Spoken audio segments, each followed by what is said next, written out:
Peraí, uma mulher falando com homens? Sim, eu sou a Renatinha Diniz e há 5 anos no YouTube eu trago conteúdos que ajudam homens a terem relacionamentos mais saudáveis. Por trabalhar como apresentadora de TV há mais de 12 anos, rodeada de tantos homens, virei a melhor amiga deles. Muito prazer, eu sou a sua brother. Brothers, o câncer de próstata é o tipo mais comum entre os homens. É a causa de morte de 28,6% da população masculina que desenvolve neoplasias malignas. No Brasil, só para vocês terem uma ideia, um homem morre a cada 38 minutos devido ao câncer de próstata, segundo os dados mais recentes do Instituto Nacional do Câncer, o INCA. E aí, quando a gente fala de câncer de próstata, a prevenção é uma palavra de ordem contra esse tipo de câncer. E aí você tá pensando, nossa, Renatinha, mas peraí, esse papo não é comigo ainda, né? Eu não tô preparado pra esse papo porque eu não tenho idade pra isso. Eu vou te fazer um convite pra você ficar até o final desse podcast, que eu tenho certeza que você vai tirar muitas dúvidas, vai abrir a sua mente sobre esse assunto. E não faça isso por você. Faça isso pelas pessoas que você ama. Quando qualquer ente da nossa família, qualquer familiar, tem um câncer, seja ele qual for, seja homens ou mulheres, todo mundo sofre junto. E como vocês sabem, o quanto eu falo da masculinidade aqui e da falta de autocuidado que vocês têm de olhar pra saúde, é tudo isso que eu quero discutir nesse episódio, homens já se cuidam menos. Então, quando aparece um tipo de câncer como esse na família e não dá tempo de tratar, é um sofrimento muito profundo pra todos. Então, fica até o final. Eu tenho um convidado muito especial aqui que vai aprofundar comigo nesse assunto. E somente vai abrir, e eu tenho certeza que você pode salvar vidas, que não seja sua, mas de pessoas que você ama, de amigos, de pessoas próximas. Quem eu estou recebendo hoje aqui é o Dr. Rafael Pedroso, que ele é urologista do Hospital Oswaldo Cruz. E a gente veio aproveitar aí o Novembro Azul, que é o mês mundial de combate ao câncer de próstata. Seja muito bem-vindo, doutor. Valeu. Tudo bem? Tudo bom, obrigado pelo convite. Imagina, eu tô super feliz de você estar aqui. Conheci o Dr. Rafael pelas redes sociais. Com os vídeos até que ele fala desse tema de uma maneira super solta, faz até umas piadas, tira onda disso, porque tem que ser leve mesmo, e é a maneira que vocês se conectam com os conteúdos. Doutor, eu acho que essa é uma oportunidade, né, o Novembro Azul, não só da gente falar do câncer de próstata, que a gente vai abordar muito, mas é uma oportunidade da gente falar da saúde masculina de uma forma geral. Que é uma coisa que provavelmente, dentro aí do teu longo de carreira, você já percebeu que os homens se cuidam muito menos e procuram muito menos. Bem menos. As mulheres são estimuladas a procurar o ginecologista desde a primeira menstruação, né? Exatamente. E isso não acontece com os homens. Então até é estranho às vezes a gente receber no consultório, às vezes vem paciente de 16, 17 anos. E aí, o que aconteceu? Não, eu quero saber se tá tudo bem. Eu sempre estimulo, falo, pô, parabéns pela sua iniciativa. Que não é comum isso acontecer, mas é importante que aconteça, porque apesar de não ter a primeira menstruação ali, que é Não ter essa mudança de fase, não né? ter essa mudança de fase tão explícita quanto é a da mulher, os homens têm sim as doenças que acometem a parcela mais jovem da população. Por exemplo, extrapolando aí para uma coisa até mais grave, o câncer de testículo. Acomete principalmente homens entre 20 e 40 anos de idade. E, poxa, é uma doença que, claro, se você pegar cedo, você vai conseguir curar. Mas se você deixar e não tiver um autocuidado de fazer… A gente sempre fala de autoexame, né? O autoexame não é de próstata, é do testículo. De observar durante o banho, um momento mais íntimo. Ver se tem os 2 testículos iguais, se tem algum nódulo, se tem alguma alteração de consistência. E aí procurar o médico mais cedo. Então a gente estimula sempre a vir na consulta homens mais jovens também. E tem as doenças sexualmente transmissíveis, que acometem principalmente a parcela mais jovem da população. O câncer de testículo, você falou agora, eu lembrei que eu tive um caso na família de um primo próximo. Foi um baque, porque tinha acabado de casar. E aí já ficou aquela noia, tipo, e aí, vai poder ter filho, não vai poder ter filho? Aí fizeram congelamento e tudo. No fim das contas, depois de tratar, acabou engravidando a esposa naturalmente. E deu tudo certo. Mas assim, precisa ter esse cuidado, precisa estar atento o tempo todo. Quais são os mais comuns? A gente vai aprofundar no câncer de próstata, mas já que você tocou nesse ponto, que principalmente de testículo, acomete homens numa faixa etária mais jovem, quais são os outros mais comuns também? Próstata é o mais comum deles. De todos os cânceres relacionados à minha parte, à urologia, próstata é certamente o mais comum. Mas aí depois vem rim, testículo, bexiga um pouquinho mais raro. Existe câncer de pênis também. Existe câncer de pênis, é bem mais raro, bem mais escasso. Normalmente está ligado ao nível socioeconômico, até por uma falta de saneamento básico, higiene De pessoal. cuidado real mesmo. Educação, e aí entra até numa questão mais abrangente, né, do que só a saúde. É uma questão de saúde pública também. Mas existe, apesar de ser mais raro, existe. Existe o câncer de vesícula seminal, por exemplo, que é extremamente raro. Câncer de uretra. Mas os mais comuns, próstata, rim, bexiga e o testículo, para nós, assim, para o urologista tratar. Tá vendo? Então, quanto antes você visitar um urologista, você que é pai, tem filho homem, qual a idade para começar a fazer um check-up, saber se tá tudo bem? Adolescente?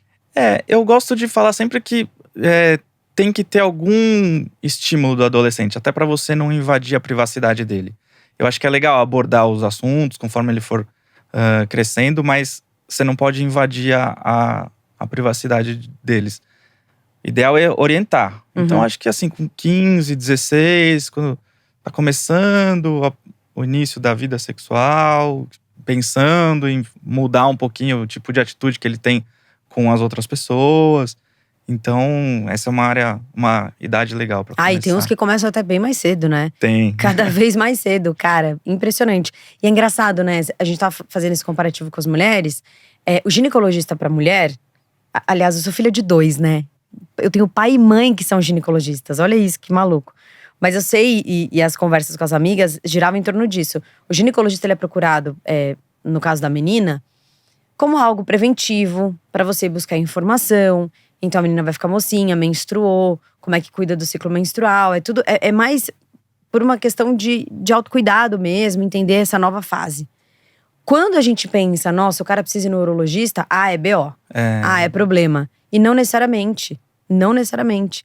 Porque tem que ir lá pra fazer um check-up. Tem muitos casos de fimose também que precisam operar. E aí tem que ser cedo isso, não é, doutor? Não necessariamente, não precisa ser cedo. Mas depende do sintoma de cada um. Tá. Tem homem, por exemplo, que opera aos 30, 40 anos de idade. O quanto isso pode atrapalhar? Porque assim, eu já vi muito meme…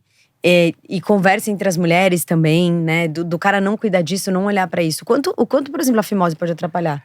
Socialmente pode atrapalhar demais. Até por uma questão de higiene.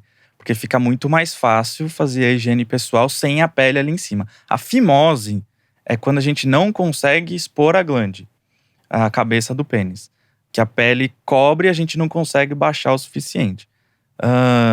Tem homens que, apesar de não ter a fimose, ele consegue expor a cabeça toda do pênis, mas por ter a cabeça coberta, por ter a glande toda coberta, fica mais difícil de fazer higiene pessoal e isso pode gerar algum constrangimento social. Mas isso vai de cada um. Tem homem que tem isso, não tem problema nenhum, faz toda a higiene certinha, não vai ter estresse. E não tem problema nenhum operar? Não tem nenhuma contraindicação, não tem risco? Não, todo procedimento tem risco. Se for tirar a pintinha do braço, tem risco. Meus pais sempre falam isso também. Mas é uma bem cirurgia menos, né? super simples. Normalmente o paciente entra e sai no mesmo dia do hospital. Os pontos normalmente caem sozinhos. O chato é a primeira semana de recuperação. Porque você tá com um ponto ali e assim, qualquer cirurgia incomoda. Se for fazer um corte na barriga e der um pontinho… Quando estica, dói, e no pênis é a mesma coisa. Eu acho que é a única fase do homem na vida dele que ele torce pra não ter uma ereção, né? Que se tiver ereção incomoda um pouquinho pós-operatório.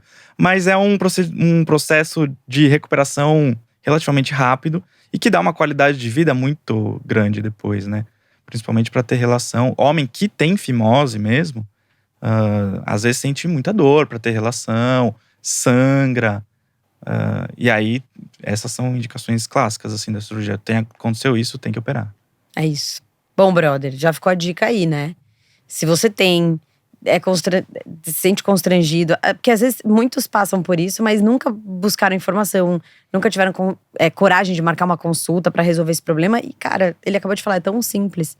E às vezes pode te aliviar tanto, te trazer tão mais qualidade de vida. Então… vai atrás disso, com certeza. Depois o doutor vai deixar os contatos dele aqui. Tem muito homem que tem vergonha de… Vergonha. Principalmente os mais novos. tem vergonha de marcar uma consulta e às vezes vergonha até de, na consulta, dividir com o urologista. Eu sempre tento deixar todo mundo calmo. Falar, ó, eu tô aqui pra te ajudar. Não precisa ter vergonha de expor o que você me contar aqui, não vai sair daqui. E quanto mais informação eu tiver, melhor vai ser pra eu te ajudar.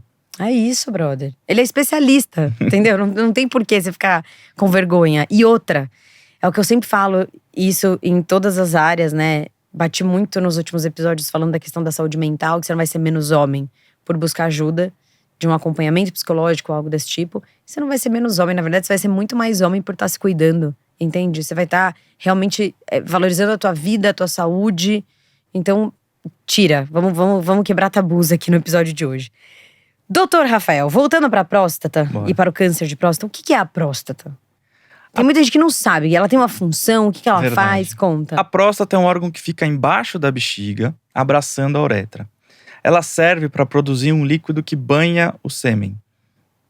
Então, toda vez que a próstata sofre qualquer tipo de agressão, se ela aumentar alguma coisa, ela vai obstruir o canal da urina.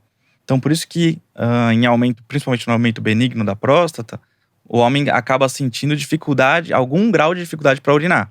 Então ele acorda muitas vezes à noite, ou precisa fazer força para urinar, o jato fica mais fraco, muitos percebem pelo barulho que faz no vaso.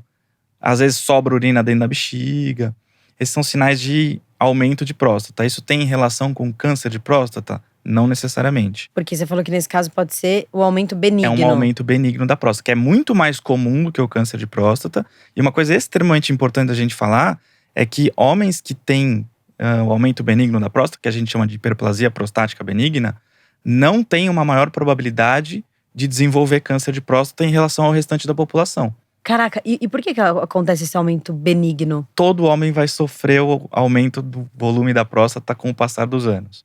Só que nem todo mundo tem a sensação desse aumento. Só 60% que vão sentir esse aumento. Mas todo homem, com o passar dos anos, vai aumentando a próstata. E aí você tava falando que o aumento benigno da próstata não necessariamente está relacionado ao câncer de próstata.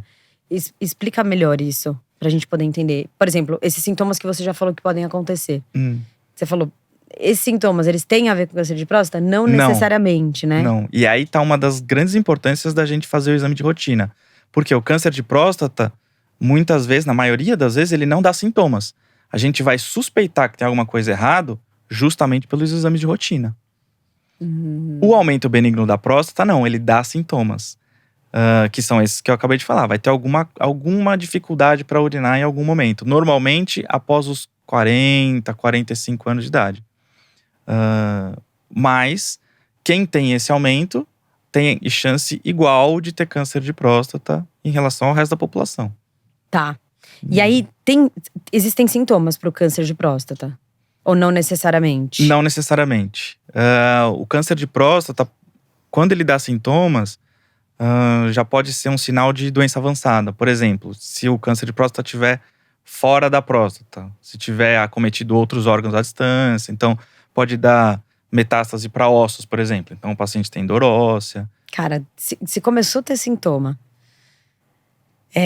nesse nível já tá extremamente avançado. E aí é por isso que a gente tá aqui levantando essa bandeira, entrando na campanha do Novembro Azul, que deve ser um tema pra gente falar o ano todo, da prevenção. Porque se pegar num estágio tão avançado, aí não tem mais o que fazer. Sim. É muito difícil. São 3 as importâncias do Novembro Azul. Aliás, muita gente nem sabe como que surgiu o Novembro Azul, né? Então conta pra gente. Vou deixar Novembro você Azul, explicar, doutor. Novembro Azul surgiu na Austrália, Sim. em 2003, quando um grupo de homens resolveu deixar crescer o bigode Bigodão. para conscientizar o pessoal sobre a saúde do homem, focando no câncer de próstata. Então, por isso que o símbolo lá do Novembro Azul é um bigode. Tá. A importância do tema é um conjunto de 3 fatores, basicamente. Primeiro, que é uma doença extremamente prevalente, ou seja, tem muito na população. Igual você falou ali na abertura, acomete homens no mundo inteiro. Sim. São 65 mil casos de câncer de próstata no Brasil por ano, mais ou menos. 15 mil mortes. No mundo, 1.200.000 casos por ano, mais ou menos, com 300 mil mortes. Ou seja, Então, é uma doença mundial, né? E que acomete muita gente. Apesar de acometer muita gente, O câncer de próstata, na maioria das vezes que a gente descobre, ele está restrito na próstata. Ele está nas fases mais iniciais da doença. Isso acontece em mais ou menos 80% dos casos. Que a gente descobre o câncer, ele está só na próstata. E isso dá pra gente uma chance de cura de 90%. Então, apesar de ter muito, se eu encontrar cedo, eu vou ter uma chance de cura muito grande. E como que eu faço para encontrar? Tem que fazer os exames. De rotina. Por quê? Porque o câncer de próstata, a gente acabou de falar, a maioria das vezes não dá sintoma. Então você vai suspeitar que tem alguma coisa no exame de rotina, que é o PSA e o temido toque retal. É isso. Que inclusive eu já recebi um médico aqui, a gente falou mais de testosterona, o Dr. Vitor Santana. E aí ele entrou um pouco, né? A gente meio que chacoalhou a galera pra falar disso, pra começar a quebrar esse tabu. E aí, eu preciso te perguntar uma coisa. É necessário, até hoje, o exame de toque? Não necessariamente? Só o PSA já indica? Vamos fazer um suspense e deixar o pessoal Tan. torcer contra a resposta que eu vou dar. Precisa fazer o toque retal. São 2 exames que a gente precisa fazer, o PSA e o toque. O PSA, só pra galera entender mais ou menos, né? O PSA é um exame de sangue. É uma proteína que a próstata produz normalmente em todos os homens. Uhum. Sempre que a próstata sofrer qualquer tipo de agressão, ela vai aumentar a produção do PSA. Então, um aumento benigno, uma infecção, uma inflamação, um câncer de próstata, tudo que agredir a próstata vai fazer eu subir o PSA. Então, não é pra desesperar, meu PSA subiu, tô com câncer. Não. A maioria das vezes que o PSA sobe, não é câncer, é um aumento benigno da próstata. Mas precisa fazer porque ele vai dar pra gente uma noção de que alguma coisa tá errada ali. E por que precisa fazer o toque retal também? Precisa fazer porque alguns dos cânceres de próstata não aumentam o PSA. E aí a gente tem a chance de suspeitar que alguma coisa tá errada no toque retal. 10% dos tumores de próstata podem não aumentar o PSA. E justamente os mais agressivos são os que não aumentam o PSA. Ou seja, tem que fazer, Tem que e fazer, acabou. E é tão entendi. rápido, né, doutor? É muito rápido. A gente não tá ali de sacanagem, não tá ninguém se entretendo ali. É um exame rápido, 10, 15 segundos, é indolor. Só para o pessoal saber, a gente tá ali pesquisando alguma coisa. Então a gente consegue ver mais ou menos o tamanho da próstata, ver a consistência. A consistência de uma próstata normal a gente chama de fibroelástica. É essa consistência aqui, ó. Você vai apertando a palma da mão. Se tem algum nódulo, se ela tá fixa nos tecidos laterais a ela. Então tem várias coisas que a gente pesquisa durante o toque, mas que a gente consegue fazer em 10 a 15 segundos. 10 a 15 segundos é rápido, É já muito resolve. rápido, é. A gente tá até descontraindo e tal, mas o duro é que essas piadinhas que surgiram ao longo do tempo são exatamente por causa delas que muitos homens não vão buscar ajuda. Na tua experiência no consultório, você sente que esse comportamento mudou um pouco? Mudou bastante. Os homens acima dos 60 anos têm um preconceito um pouco maior ainda. Isso é uma coisa que a gente tem que bater em cima, principalmente agora com o acesso à informação muito mais amplo. Uhum. Porque 65% dos cânceres de próstata acometem homens acima dos 65 anos de idade. Então essa é a galera justamente que tá mais no foco da doença. Sim. E é quem tem o maior preconceito. Então, até hoje em dia, a longevidade está cada vez maior. Então, homens de 65 anos praticam atividades que há alguns anos não costumavam. Então, a galera ainda joga bola, a galera ainda sai com os amigos. Tem vida sexual ativa Tem também. vida sexual ativa. E aí, são justamente nesses nichos aí que acabam surgindo as piadinhas que, de certa forma, intimidam o homem a procurar ajuda. Então, esse público ainda tem um pouco de receio bem marcante. Mas a gente tem visto que isso tem mudado na galera que tá chegando agora na idade de começar a fazer os exames de câncer de próstata. Que são os homens com 45, 50 anos. Esses têm procurado um pouco mais, de forma espontânea, a consulta e as orientações. A gente via muito a esposa marcando, né? Tem vezes que o homem chegava e não sabia nem o que ele tinha ido fazer lá. O que aconteceu? Eu não sei. Minha mulher marcou, eu vim. Então, muito bom. Deita ali, vai ganhar um toque retal. Brincadeira. Tem que ter A gente sempre Surpresa, conversa, te então, trouxe aqui pra isso. surpresa, agradece a sua esposa. É isso, mas, ô brother, Mas não tem porquê. O exame não vai ferir a sua masculinidade. O exame não vai mudar o seu status de chefe da família. Não muda nada. não vai mudar também a sua orientação sexual, de maneira alguma, né, doutor? Certamente não. Não muda nada. Pelo contrário, ainda te traz outros benefícios de você ter por perto as pessoas que você ama por mais tempo. Exato. É porque, como ele tava falando, né, o preconceito ainda tá ali a partir do cara de 60, acima de 65 anos e tal. A gente tá falando do seu pai, a gente tá falando do seu tio, a gente tá falando do seu avô, de repente, que ainda tem muito preconceito e talvez nunca tenha passado num urologista.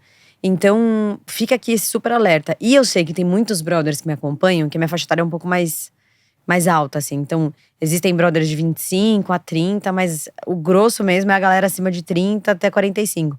E, como ele tava falando, vocês sempre precisam de uma mulher na vida de vocês, né? Então, eu tô aqui fazendo esse papel hoje de brother pra falar, vá até o médico. Entendeu? Você, por exemplo, que de repente não tem uma esposa, uma namorada pra te alertar sobre isso, eu tô fazendo esse papel. Mas olha que maluco, né? Quantos homens esperavam as mulheres tomarem essa atitude de… Ah, não, vou marcar médico pro meu marido, vou marcar médico pro meu namorado. Cara, ainda mais você e muitos que se separaram, que terminaram relacionamentos de anos. E aí agora estão, tipo, querendo retomar a vida e se cuidar. Esse é um ponto principal pra olhar. Isso acontece, mas a gente precisa lembrar eles também que o cuidado precisa continuar. Porque você se separou agora, você tá mais triste, você vai começar a se cuidar melhor. E logo você vai ficar mais magro, você vai ficar mais bonito, você vai conseguir chamar a atenção de outras pessoas. E você vai conseguir sentir ganhando de novo. E aí é quando para o cuidado, né? Então o cara vai 1, 2 anos e para. Não adianta. É igual o Novembro Azul. Não adianta você ir cuidar da próstata só em novembro. É pro ano todo a orientação, né? E mais do que isso, né, brother? O ano todo a gente tem que trazer essa pauta. Por isso eu até falei pro Dr. Rafael antes da gente começar o episódio, que eu quero que ele volte mais vezes, porque a gente tem muitos assuntos pra aprofundar aqui e falar da saúde de vocês. E levem esse tema, a gente vai tirar só de novembro pra arrastar e pra transferir ao longo do ano também. Mas levem esse tipo de discussão pra mesa do bar, pra trocar ideia com seus amigos. Encontro de família, traz esse assunto à tona. Tem que ficar uma coisa mais natural pra vocês falarem.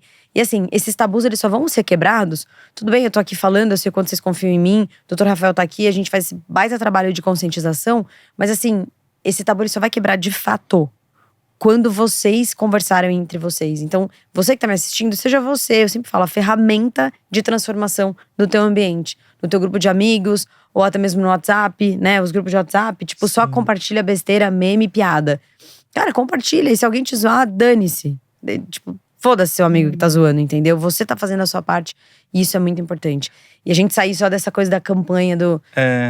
luzes azul, e aí todo mundo vai lá, muda o logo da marca e coloca azul, porque é Novembro Azul. E no fim das contas, a gente meio que passa despercebido pelo mês, né? Porque todo mundo já acha que já sabe. Mas na prática, nem sempre tá fazendo. Nem sempre tá orientando, nem sempre tá se cuidando. Sabe que isso tem mudado também? Porque eu tenho recebido cada vez mais paciente que vem comentando que com um grupo de amigos foi jantar ou foi jogar bola, alguma coisa assim. E aí um falou que tem problema de câncer de próstata e alertou e acendeu um alerta em todo o resto. Ó, que legal. Então o cara fala, putz, eu não quero ter esse problema. O que eu preciso fazer pra não ter esse problema? Aí o cara toma a iniciativa de procurar. Animal. Então isso eu achei que é interessante. Isso tem acontecido com cada vez mais frequência, assim. Então… E até um lugar de fala do próprio Dr. Rafael. Porque você passou por essa experiência com o seu pai. Passei com meu pai há muitos anos. Meu pai teve câncer de próstata em 2003. Eu tava no primeiro ano da faculdade, não sabia nada. Não sabia nem que eu ia ser urologista. Nem tinha pensado na especialidade. Nada. E a gente teve esse caso em casa. A gente teve que decidir juntos entre o tipo de tratamento, cirurgia, radioterapia, o que médico ia fazer. Foi um baque. É sempre um baque quando a notícia chega. É sempre um baque. Porque, por mais que eu já tava assim, no primeiro ano da faculdade de medicina, você já tem uma visão mais técnica sobre a coisa, apesar de estar muito no começo. Mas a palavra câncer tem um estigma muito forte, né? Uhum. Só que câncer de próstata, como eu falei aqui no começo, a maioria das vezes a gente pega no estágio inicial da doença, que foi o que aconteceu com meu pai. Meu pai operou lá em 2003, nós estamos 19 anos depois do tratamento dele, ele tá super bem. Vida normal, não tem problema nenhum. Então, de novo, pegou cedo, vai tratar logo e vai ficar bom. Sua qualidade de vida vai continuar boa. É prevenção, brother, é diagnóstico precoce. Quais são os tratamentos? Então, só posso fazer uma pequena correção Claro, rapidinho? por favor. Quando a gente fala em prevenção não prevenção assim, por a atitude com a sua saúde, beleza. Mas prevenção do câncer de próstata… Não tem. Não tem, porque quando você fala a palavra prevenção, você presume que eu tô tomando alguma atitude que evite que eu tenha a doença. E isso a gente não tem, infelizmente. Se tivesse, seria ótimo. Mas o que a gente tem são exames que a gente consegue fazer uma suspeita de que alguma coisa está errada a partir do zero. De uma atitude só no cuidado. Perfeito. Então é o diagnóstico precoce. Exatamente. É uma conscientização que a gente tem que fazer para tentar conseguir achar o diagnóstico o mais rápido possível. Porque não existe uma causa específica, né? Ninguém conhece. Ninguém sabe ainda. A gente sabe que… Desculpa. Imagina. Tem algumas coisas no estilo de vida que podem ser que mudem. Por exemplo, vou te dar um exemplo de um estudo. Os orientais têm menos câncer de próstata em relação à população ocidental. Mas tem um estudo que mostra que orientais que moravam lá no Japão, na Ásia, que mudaram pro mundo ocidental, acabaram tendo mais câncer de próstata ao longo dos anos. Então tem alguma coisa no estilo de vida ocidental, que a gente não sabe exatamente o que é, que acaba elevando a chance de ter câncer de próstata. Porque esses homens no Oriente não tinham tanto e aqui eles têm um pouquinho mais do que eles tinham lá. Caraca, o que será que é, doutor? Então, ninguém sabe. Tem vários estudos, né, que mostram sobre comida. Tem os mais contundentes falam sobre gordura animal. Excesso de ingestão de gordura animal aumentaria um pouquinho a chance de risco de próstata. Mas todos os outros em relação à alimentação em si são bastante controversos ainda. Nada comprovado, Nada. exatamente. Nada. E o tratamento? Beleza, diagnosticou precocemente. Quais são os tratamentos? Primeiro, para diagnosticar, não basta só o PSA e o toque retal. Eles vão me dar uma suspeita de que alguma coisa está errado. E aí, para eu avançar no diagnóstico, o único exame que dá certeza do diagnóstico é uma biópsia de próstata. Aí tem que operar. Não, a biópsia é um exame ambulatorial. Não, Tá. É um exame relativamente desconfortável, porque a gente vai lá tirar alguns fragmentos da próstata para analisar no microscópio. Mas, normalmente, hoje em dia, a gente faz isso sedado. Então, você dorme, quando acordar já vai ter acabado. E aí, a biópsia que vai me dar a certeza de tenho câncer ou não tenho câncer. Aí sim, se tiver câncer, vamos passar para o tratamento. Para tratar, a gente precisa primeiro estadiar a doença. Então, a gente precisa saber em que nível que está a doença. Se ela está restrita na próstata, se ela saiu um pouquinho, extravasou só da próstata, mas está só ali na região. Se tem algum outro órgão já acometido por metástase. Isso interfere muito no tratamento. Na enorme maioria das vezes, a gente tem a felicidade de fazer o diagnóstico nas fases iniciais da doença. E isso dá pra gente uma chance de vários tratamentos diferentes com intenção de curar o doente. Uhum. E aí a gente pode fazer desde nada até cirurgia, radioterapia, e nada, não é que a gente vai abandonar o paciente. A gente vai fazer o que a gente chama de vigilância ativa.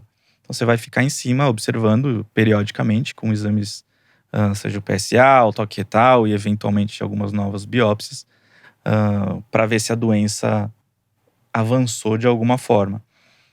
Normalmente a gente utiliza essa ferramenta nos casos mais iniciais possíveis, que são o câncer de próstata. Normalmente ele demora muito para crescer, demora muito para evoluir. Então a gente consegue acompanhar e não mexer nada, porque o tratamento não deixa de ser uma agressão. Uma cirurgia, seja ela qual for, não deixa de ser uma agressão. Então a vigilância ativa é uma opção para esses pacientes nas fases mais iniciais, ou naqueles pacientes já com idade muito avançada, que tem o risco elevado em operar por causa da idade ou de outras doenças. Então, o nada é isso. E aí, cirurgia e radioterapia. A cirurgia hoje em dia a gente tem vários tipos diferentes que a gente pode lançar mão. A cirurgia aberta é uma delas, que é aquela mais convencional, corte na barriga. ou a laparoscopia, e a mais moderna de todas, que é a cirurgia robótica. Mas todas elas têm a mesma eficiência no que diz respeito a curar o câncer. Todas vão curar a mesma porcentagem. E a radioterapia é a última opção. Não que ela seja menos importante, só que todos eles têm prós e contras. Quando a gente decide o tipo de tratamento que a gente vai escolher para o câncer de próstata, a gente pesa basicamente 3 fatores. A chance de cura, que aquele tratamento oferece, e os 2 grandes medos dos efeitos do tratamento do câncer de próstata, que é a impotência sexual e a incontinência urinária. Eu ia te perguntar exatamente isso. Então, comparando basicamente aí os 2 principais tipos de tratamento, a cirurgia, ela tem uma chance de cura um pouquinho maior em relação à radioterapia. Mas ela tem também uma chance um pouquinho maior de te dar incontinência urinária e impotência sexual. Mesmo a robótica. Mesmo a robótica. A robótica tem alguns benefícios. O médico que está operando ali, ele está vendo em 3D, está vendo com um aumento de 8 a 10 vezes. Então a chance dele preservar as estruturas responsáveis tanto pela continência urinária quanto pela potência sexual é um pouquinho maior. Mas isso ainda é um pouco mais do que a radioterapia. A radioterapia tem um outro porém. Grosseiramente falando, ela nada mais é do que ir lá e queimar o tumor. E aí a gente pode acabar queimando também outros tecidos em volta. Então, queimar a bexiga, queimar o reto. E aí pode gerar sintomas como sangramento nas fezes, sangramento na urina, ardência a urinar, que são sintomas que a cirurgia acaba não levando, né? Tá, mas isso sempre… Qual que é a chance, assim, em termos de dados, depois de uma cirurgia, da questão da impotência e da incontinência urinária? Varia um pouco, porque nem todo mundo opera com a mesma potência, né? Então, por exemplo, um homem que teve câncer de próstata aos 45 anos, ele tem uma potência maior do que os homens que vão operar o câncer de próstata aos 70. Uhum. Então, não dá para esperar que ele fique melhor depois da cirurgia. Óbvio. Mas, então, essa porcentagem varia conforme a idade e conforme o caso de cada um. Outra coisa importante, varia conforme a localização do tumor. Porque a próstata ela fica ali na pelve, e bem do lado da próstata é que passam os nervos e as veias, as artérias responsáveis pela ereção. Então, quando a gente vai descolar a próstata para tirar, se o tumor estiver localizado ali e tiver sinal de invasão dessa inervação, dessas veias, eu prefiro que o paciente não tenha um risco menor de ter deixado câncer ali do que preservar a potência Óbvio, sexual. Com certeza. Então, isso varia. A chance de impotência é um pouco maior do que a chance de incontinência urinária. Apesar da incontinência, na minha opinião, ser um pouco mais constrangedor socialmente, né? Porque tá perdendo urina, às vezes fica cheirando. E a impotência é uma coisa que só ele vai saber ali na hora… Na hora mais íntima e tal. Mas é importantíssimo a gente frisar que para tudo isso tem tratamento. Tanto para incontinência quanto para impotência, tudo isso a gente consegue dar um jeito depois. Mesmo se tivesse efeito colateral a partir da cirurgia, existe tratamento para tentar… Existe tratamento para isso. Reverter. Exatamente. Olha. As duas coisas.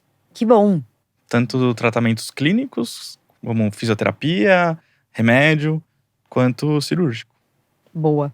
E aí você falou, lá no iniciozinho dessa tua resposta, já faz algum tempinho, você falou que o câncer de próstata, ele demora muito para evoluir. Quanto tempo é esse muito? Tem algumas estimativas, né? O câncer de próstata, em média, leva 2 a 4 anos para dobrar o tamanho dele. Caraca. Às vezes, ele pode levar 15 anos para atingir 1 centímetro cúbico. Mas isso é muito relativo e é muito variável. Apesar da maioria dos tumores de próstata crescerem dessa forma bem lenta, existem os que são mais agressivos e vão crescer mais rápido. E às vezes a gente já no primeiro abordagem, na primeira consulta, a gente já, infelizmente, diagnostica eles nas fases mais mais agressivas. Então tem os tumores que evoluem muito mais rápido. Mas é mais raro isso, né? Por Mais exemplo, raro. um cara que tá ali fazendo os exames de rotina todo ano, é muito difícil você pegar, tipo, num ano ele vai, não tem nada, E e de repente no já- outro ano já tá super avançado. É mais difícil. Pode acontecer? Pode, mas é extremamente raro. Entendeu, brother? Ó, eu vou chamar aqui na bronca de novo. Você entendeu? Tem que fazer exame de rotina, uma vez por ano. Uma vez por ano não custa nada. Me leva flores, chocolate. Vou ficar bem feliz. Que ele é gente boa, entendeu? Não vai te deixar constrangido, tá tudo certo. É isso. Bom, idade recomendada você já falou. Idade recomendada, acho que não, né? Não? Não. Idade recomendada, assim, homens que têm pais ou irmão que tiveram câncer de próstata, ou homens da raça negra, precisam começar a fazer aos 45 anos de idade. Se você não tá em nenhum desses dois grupos, parabéns. Ganhou 5 anos livre do dedo do seu urologista. Pode começar a fazer aos 50. Boa. Importante. Então, se tem caso na família, tem que ficar de olho. Tem que muito fazer. antes. Sabe uma coisa legal da gente frisar também? Algumas alterações do câncer de mama são comuns ao câncer de próstata. Algumas alterações genéticas. Então, Homens que tiveram casos de câncer de mama na família. mãe com câncer de mama tem um pouquinho mais chance de ter câncer de próstata. Não é igual a chance igual pai ou irmão. Por exemplo, quem tem pai com câncer de próstata, a chance de ter também é o dobro em relação à população normal. Quem tem irmão com câncer de próstata, a chance é o triplo em relação à população normal. Quem tem os dois, a chance é 5 vezes mais de ter um câncer de próstata. Para câncer de mama e câncer de próstata, essa relação não é tão marcante assim, mas existe. Caramba, doutor Rafael, não fazia a menor ideia dessa relação. Acontece. Tenho certeza que vocês Pouca aí gente também sabe. não, né? Pouca gente sabe disso. Caraca, chocada. Agora, vamos lá. A gente chega à conclusão, então, que muito do que acontece dessa falta de cuidado, né? Porque a prevenção, como ele já explicou, não tem, né? Não existe uma prevenção, não tem como você prevenir ter o câncer de próstata. Não existe nenhum estudo que mostra por que ele acontece. Mas essa falta de autocuidado, de fazer os exames rotina, de investigar, de estar sempre olhando para a saúde, de estar sempre ali atento, principalmente a partir dessa idade, mas, cara, você já pode se cuidar desde sempre. É o que eu sempre falo para vocês, o autocuidado, ele tem que acontecer sempre. Até pelo teu bem-estar, não pensando só na sua saúde, em longevidade, mas principalmente pro teu bem-estar. Se cuidar faz muito bem. Não só por câncer de próstata, né? Exatamente, Todo o resto. por todo o resto. E ele vai Sabe. voltar aqui pra falar dos outros assuntos também. Mas eu vejo aqui uma baita de uma negligência, né? São homens negligenciando a própria saúde por preconceito, por medo, por orgulho, por vergonha. Hoje eu não consigo mais nem falar que é falta de informação, porque a gente traz tanta informação. Hoje o celular tem… Cara, não tem como, a informação ela vem esfregada na tua cara. Então assim, falta de informação não é. Mas, pô, tá na hora, né? De quebrar esse O homem tem paradigma muito e se isso, cuidar. né? Apesar dele ter a informação, ele acha que aquilo não vai chegar nele. Exato. E isso não vale não só pra doenças, pra qualquer outra coisa. Exatamente. E aí entra… Desculpa só te interromper, porque você falou isso da questão da vulnerabilidade, né? O cara acha que com ele não, né? Tipo, ele nunca vai estar nessa situação de vulnerável. Isso entra muito na masculinidade que eu trago aqui, doutor. Que eu falo… existem várias masculinidades, mas a masculinidade que ela é nociva, que ela acaba sendo tóxica pra você, homem, e nas suas atitudes para com todo o resto, ela vem desse lugar. Desse lugar de você achar que você tem que ser fodão 100% do tempo, que nada vai acontecer com você. Você sente muito isso no consultório? Isso acontece muito. Quando que muda a atitude? Quando alguém próximo dele acontece alguma coisa. Então, um amigo, um cunhado, um conhecido sentiu alguma coisa, tá passando por um sofrimento, ele sente aquele sofrimento pra ele junto. Então ele fala, opa, preciso fazer alguma coisa diferente aqui. Mas só a informação, muitas vezes, não é capaz de conscientizar os homens. Caraca, é isso. Apesar da gente ter notado o aumento da informação, assim, muito grande. Esse mês aqui, por exemplo, acho que eu fiz umas 12, 13 ações diferentes de câncer de próstata. Tem muitas empresas que procuram a gente para falar pros funcionários, time. tudo isso é importante, porque acaba conscientizando. E às vezes um daqueles ali conhece alguém que teve um câncer de próstata ou que teve qualquer outra doença urológica. E aí acaba dividindo. Normalmente a gente sempre abre pra conversar depois, né, com o pessoal. E aí quando divide, é justamente quando você sente que a informação bateu, sabe? No resto. Assim, pô, tá bom, agora eu consegui conscientizar, porque tem alguém aqui que conhece alguém que sofreu e parece que ele sente também. Vamos ajudar então nesse sentido, né? Se essa questão de tipo, eu acho que nunca vai acontecer comigo, que muitos de vocês pensam, é na hora que acontece com alguém próximo que você fala, cara, tá mais perto. Então vamos criar esse movimento de tipo, se você conhece alguém, exponha, traga, conte como foi, se pegou no começo, não pegou, como foi o desfecho dessa história, para que outras pessoas em volta entendam que isso acontece e o quanto causa de sofrimento. Eu tenho uma pessoa muito próxima que passou por isso, pegou muito num estágio muito inicial e conseguiu tratar e deu tudo certo, mas foi um pânico no começo. Com certeza. E ali é tipo, cara, como assim não viu antes? Como assim não foi investigar antes, né? Tipo, há quanto tempo não fazia quando pegou? Pulou 1 ano e tal. Então, muita gente negligenciou por causa da pandemia também. Então você fica de olho. Seu pai, avô, tio, pessoas próximas de você, os homens próximos de você. Se por acaso, por conta de 2020, 2021, se eles foram atrás, se eles fizeram os exames de rotina, se não, terminou 2022 já, cara. Tipo, eles foram atrás esse ano, eles estão de olho, porque passa o tempo voando, né, doutor? Tem razão, a pandemia mudou muito o nosso cenário. Tiveram muitos homens que estão voltando agora, que, doutor, não vim por causa da pandemia. Fala, a pandemia já tá seguro pra gente há mais de ano aí, então dá pra ter vindo. E muitas surpresas nesse… Aumenta. Aumenta porque O cara não cuidou, você deu né? a chance, né? Você deu a chance de crescer e você não perceber. Esse tipo de informação é o que mais conscientiza. Por exemplo, se a gente vê assim nas redes sociais, o maior número de interações que a gente tem são justamente em vídeos e informações contando sobre alguém que teve, contando sobre algum caso que a gente descobriu, contando sobre algum caso que a gente tratou. E aí tem uma interação maior, a gente consegue um contato mais fácil com o público. Então esse tipo de abordagem é uma abordagem efetiva para conscientizar as pessoas. Não, total. Sabe uma coisa que a gente ouve muito que é um absurdo?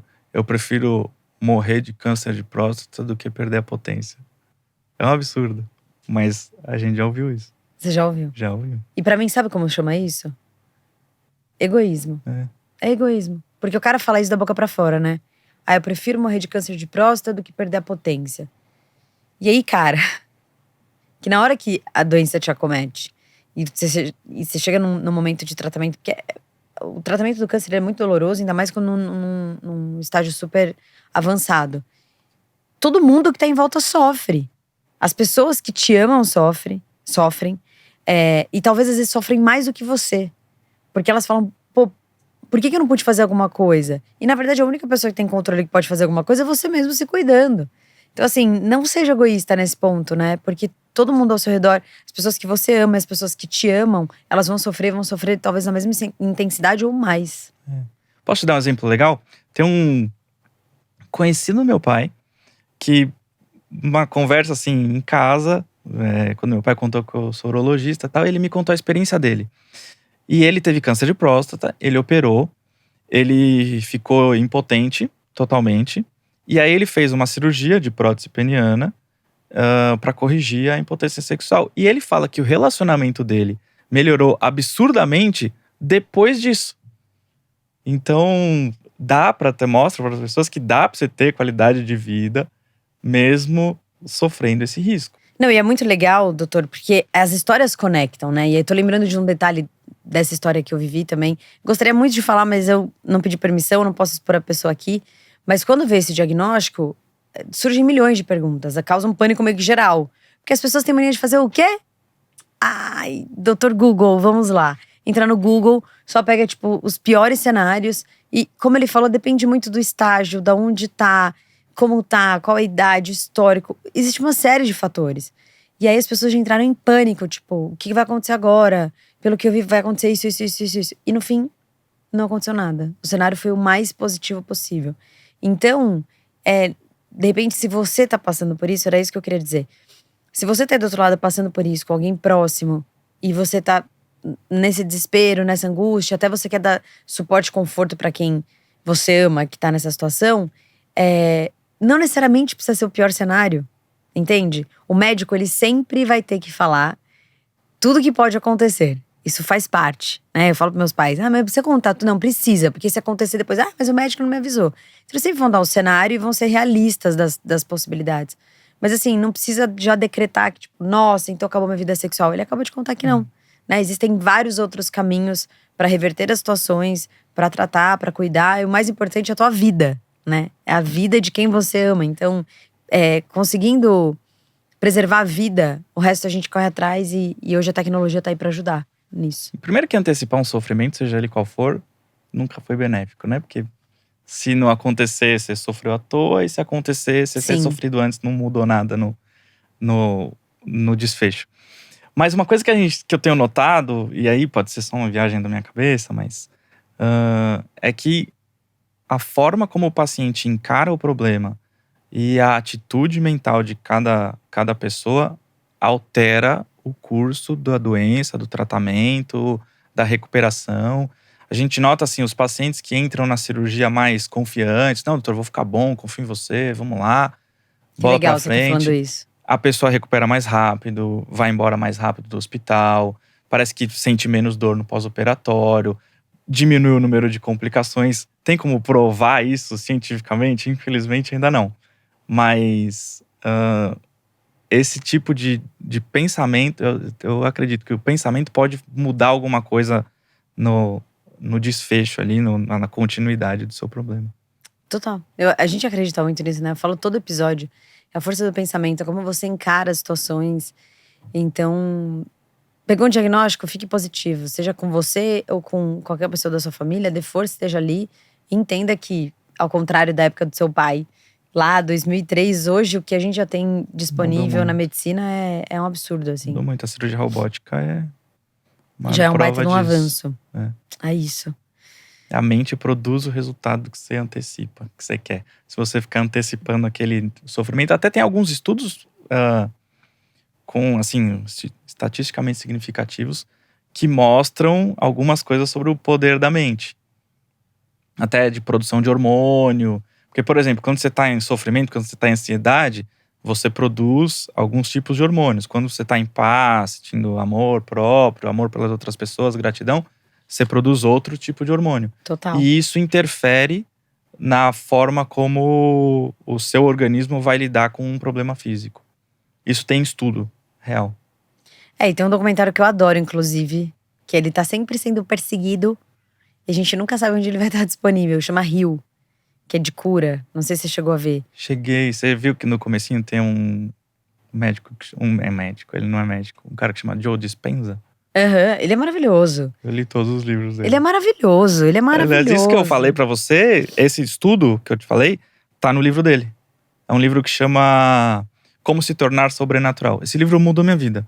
Minha forma de pensar. Foi uma época extremamente difícil da minha vida, há pouco tempo. E depois que eu li, nossa, mudou completamente a forma de eu ver as coisas. Eu sempre tive um interesse por essa área. Mas quando eu li, veio particularmente numa fase difícil da minha vida. E, nossa, esse livro é fantástico. Devia ser leitura obrigatória para todo mundo. Corta a cena. De especialista, ele vai se tornar brother agora, que a senhorita sua brother aqui já vai aprofundar nas perguntas. Doutor, não, vou chamar de Rafael direto. Pode. Mas, Rafael, como que faz pra... É muito raro, hoje em dia, você enxergar um médico levando em considerações essas questões da mente. Tudo bem, tem estudo comprovado. Mas é uma coisa que ainda rola um tabu dentro da medicina, né? Rola. A força do pensamento ajuda na recuperação do paciente. Tem muito médico que não, e acabou. E a cirurgia é o exame, é o número e ponto final. Rola, é incomum, mas tem aumentado. E a gente tem notado cada vez mais estudos para essa galera mais cética, mostrando que tem algum fundamento, tem coisas que a medicina não controla, que até então o que a gente tem de medicina, de tratamento, de tecnologia para hoje, que a gente não consegue controlar tudo, e que pessoas com o mesmo problema têm segmentos diferentes conforme a pensamento, conforme a atitude que ela tem em relação ao problema. Então isso tem, apesar de ser incomum, a gente tem notado cada vez mais médicos buscando esse tipo de informação. E isso eu acho legal. Porque, vou te dar um outro exemplo besta. O paciente nota. A pessoa nota. A relação médico-paciente é muito de confiança. Uhum. É muito de empatia. Sim. E isso a pessoa vai adquirir ou rejeitar em poucos minutos. Então, há alguns anos, eu atendi ainda na rede pública. Então, o paciente vinha para mim com um resumo. Eu já sabia por que ele estava na consulta. Às vezes, eles esperavam 2 anos para consulta. Então, muitas vezes eu podia, às vezes, nem conversar com ele, que eu já sabia mais ou menos o que ele tinha e o que eu precisava fazer. Mas eu fazia questão de atender todo mundo com um sorriso no rosto. E muda. A pessoa muda com você e ela acredita mais no que você tem a oferecer porque se atendeu com um sorriso no rosto. É difícil. E, pô, as pessoas parece que não notam isso, né? Não muda. Acho que é o terceiro médico já que eu tô trazendo aqui, né? Veio ele, o músico, que a gente veio falar de relacionamento, mas acabou entrando nessa parte também. E que bom que só tô trazendo médicos que estão nesse alinhamento. Olhando pra essa parte muito mais humana do Faz diferença trabalho. no tratamento. Não, total. Ainda mais em situações tão delicadas, né? Que a pessoa tá ali pra receber uma notícia que às vezes não vai ser positiva ou Sim. uma surpresa. Eu faço questão de encostar em todos os meus pacientes. Pra, sei lá, transmitir alguma coisa positiva. É importante. Sei lá, eu vejo como importante. Pode ser que seja fantasia da minha cabeça, mas pode ser que eu esteja ajudando de alguma forma sem saber, sem ele mesmo saber, ele não precisa. Uma proximidade. E você sente… Você deve pegar uma rigidez absurda, assim, né? De Sim. pacientes, assim, que já De são pacientes e de travados. médicos. Até porque, como não tem nada que comprove, tem muita gente que é cética em relação a isso, você abordar isso num congresso, num vídeo que vai ser exposto para uma rede social, gera um certo receio do julgamento entre os próprios colegas. A maior parte dos médicos tem receio de fazer Instagram, de se posicionar nas mídias, por receio do julgamento dos próprios pares. E aí acaba não falando e o assunto acaba ficando sem divulgar, e às vezes é uma coisa que pode ajudar muita gente. Então não adianta você falar, eu sou médico humano, sem no dia a dia você não tiver esse tipo de relação com o seu paciente. Tem que ser na prática. Tem que ser na prática. Tem que ser real, oficial. O que mudou na sua vida depois que você falou, tava passando por uma fase… Aquela já quer cutucar, né? Tava passando por uma fase difícil na minha vida e ter esse tipo de pensamento, ter acesso a esse conteúdo mudou, e eu recomendo que todas as pessoas leiam. Deixa eu aproveitar agora como brother mesmo de colher essas informações. Mudou que eu percebi o quanto real pode ser o poder que eu tenho dentro da minha mente. Quanto de força você tem para mudar o seu próprio destino a partir de ações, de pensamentos e de atitudes suas, dentro do seu dia a dia, dentro da sua rotina. Criar o hábito de uma rotina vencedora, de uma rotina saudável. Então eu acho que isso influencia no rumo que a sua vida vai tomar. Muito bem, doutor Rafael. Que massa, tá vendo? Sempre surge uma coisa extra aqui especial, né, Gui? Sempre, sempre. Dá dica de novo. Tem mais algum livro, alguma outra coisa que você quer indicar pros meus brothers? Tem. Os livros do Joe Dispenza, esses 2 são fantásticos. Esse que eu citei, como Se Tornar Sobrenatural. E o outro é Quebrando o Hábito de Ser Você Mesmo. Demais. Quebrando o Hábito de Ser Você Mesmo. E aí tem outros 2 ou 3 livros que eu achei muito interessantes também. Um que chama O Poder do Hábito, que é super conhecido. E eu acho que O Poder do Hábito é legal porque ele cita histórias reais. Por exemplo, a do Michael Phelps. Não sei se você chegou a ler. Posso dar um spoiler do livro? Por favor, por favor. Ele cita a história do Michael Phelps. Michael Phelps tinha um treinador que falava pra ele: todos os dias você vai mentalizar a prova perfeita. Todos os dias da sua vida. E antes de entrar na… Nossa, eu já vivi esse tive um déjà vu. Que bom que foi aqui. Tá tudo alinhado. Antes de entrar na piscina, todo dia você vai mentalizar a prova perfeita. E antes de todas as competições, ele mentalizava a prova perfeita. Então ele quais as braçadas que ele tinha que dar, o quanto de impulsão que ele tinha que dar. E quando ele foi campeão, acho que foi olímpico, não sei se foi campeão mundial ou se foi campeão olímpico. Assim que ele pulou na piscina, o óculos dele entrou água. Ele não conseguia mais ver nada. Ele manteve a calma, entrou em paz e nadou a prova perfeita conforme a cabeça dele. Então ele sabia lá que em 24 braçadas ele precisava fazer a volta. E ele não só foi campeão olímpico assim, como ele bateu o recorde mundial nessa prova. Uma prova que ele não estava enxergando. Então, pô, eu acho que tem fundamento. Não é possível. Ele tinha uma rotina igual todos os dias, só pelo poder da mente. E o poder do hábito cita histórias assim. Eu acho que a gente estava falando que histórias conectam. Quando você vê um campeão assim, ter uma história de sucesso com uma atitude mental, pô, você tem que levar em consideração. Lógico. E os outros dois livros é Atitude Mental Positiva, Napoleon Hill, que também fala basicamente a mesma coisa. E o outro é Quem Pensa Enriquece, também Napoleon Hill. Quem Pensa Enriquece, Mara. E aí já deixa o Mais Esperto que o Diabo também, é outro muito bom. Legal também, muito bom. Sair da alienação. Ai, doutor Rafael, adorei. Ainda mais pra fechar esse final, né? Muito, muito especial. Eu sempre dá pra cavar alguma coisa. E meus convidados são sempre iluminados quando sentam nesse sofá pra trazer além do que a gente propôs aqui. Muito bom. Mais algum recado que você queira dar pros meus brothers em relação ao nosso assunto? Em relação ao Novembro Azul? Novembro Azul, o mês acaba em novembro, cuidado, não acaba em novembro. Faça seus exames durante o ano inteiro. Procure um médico de sua confiança, que você vai ficar à vontade em se abrir, em conversar.